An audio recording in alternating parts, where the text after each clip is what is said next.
Hello everyone, welcome back to Alsace being late for things. I know we've probably seen a bunch of Kamen Rider Saber news videos in your sub box by now, but the reason why I'm late is because I wanted to make sure that this was like the one-stop shop for every detail that you need to know, and I wanted to cover everything in as much detail as possible while giving my own thoughts on the show.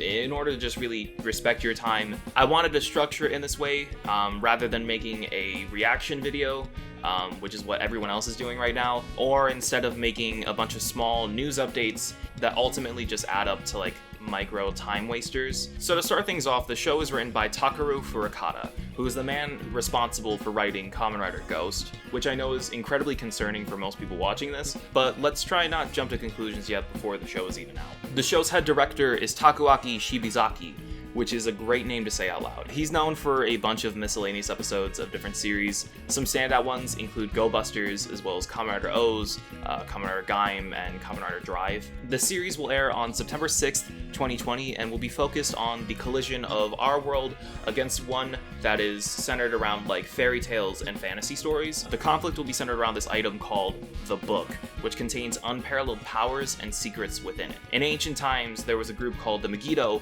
who wanted the book for themselves. This caused the book to split into millions of pieces and to be scattered across all the different worlds into different chapters and stories. These pieces are what have become known to us now as the Wonder Books, which is the toy gimmick for this year. A group of heroes known as the Sword of Logos have come together to fight the Megiddo in order to reclaim the book. The Sword of Logos will be guided by Sophia, who is the guardian of the books, and the main protagonist of the show will be Toma Kamiyama, who is the man who dons the title of Kamen Rider Saber. He is both a writer and a bookstore owner, keeping in line with the whole book theme this season. The base form for the suit is pretty cool. I didn't really care for it too much at first, but I've really warmed up to it over time. I actually really dig it in motion. But the belt looks beyond stupid to me. It's supposed to sheath the sword inside of it, and the problem with that is that's the rider's main weapon, so it just ends up looking empty most of the time. And the book idea is cool for a gimmick because we've never really done it before, but I feel as though it's horribly executed in this way. The belt already looks bulky and has zero form or flow to it as is. It already has just a bunch of things hanging off of it, and it worries me as to what it's going to look like by the end of the show once we add in all the extra attachments and stuff that we always do.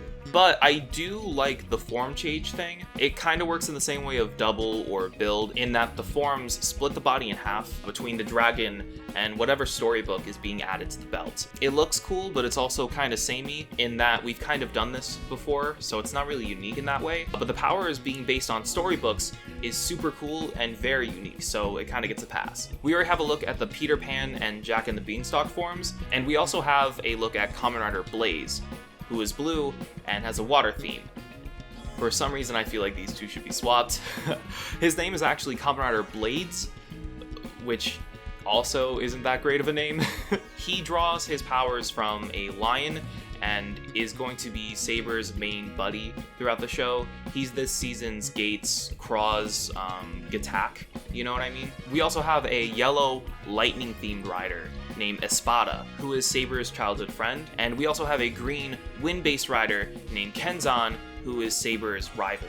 We don't really know too much about those two yet, but they do look cool from the little that we can make out from this poster. There's also this evil rider named Kamen Rider Caliber, who betrayed the Swords of Logos and is now working with the Megiddo. Here's hoping that he stays evil throughout the entirety of the series and doesn't get a redemption arc. I'm sick and tired of evil characters not staying evil in this franchise. I'm also not gonna lie, I miss the old days of having 1 to 2 riders. Since Gaim, we've had like 7 years where we've had 3+ riders in every show, and I just miss like when it was just Double and Axel or Forze and Meteor, you know what I mean? It just doesn't feel as special having all these riders anymore, especially since we're gonna end up with 10+ riders by the end of the show, and I doubt all of them are gonna be fully fleshed out characters or anything like that. They just kind of feel like filler, you know? We also get a look at the bikes, and I have to say Saber's is pretty cool, but I love the ATV for Blaze. I don't think we've ever done that before, and it's really neat looking. And that is everything that we know about Kamen Rider Saber so far. Thanks for watching, I appreciate you being here. I hope to see you next week. Bye bye!